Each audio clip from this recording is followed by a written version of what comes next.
كل مرة بتبص فيها على إشعار موبايل وانت شغال، انت بتخسر 23 دقيقة كاملة من تركيزك العميق. دراسات جامعة كاليفورنيا أثبتت إن العقل البشري بيحتاج الوقت ده كله عشان يرجع لحالة التدفق الذهني بعد أي تشتت.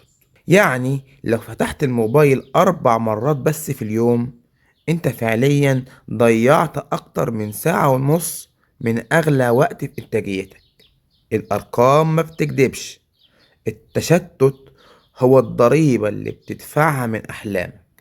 احمي تركيزك، اقفل إشعاراتك، وادي شغلك حق الإتقان. جرب تقفل الموبايل ساعة واحدة بس وانت شغال، وشوف الفرق اللي هيحصل في إنجازك. ابدأ دلوقتي.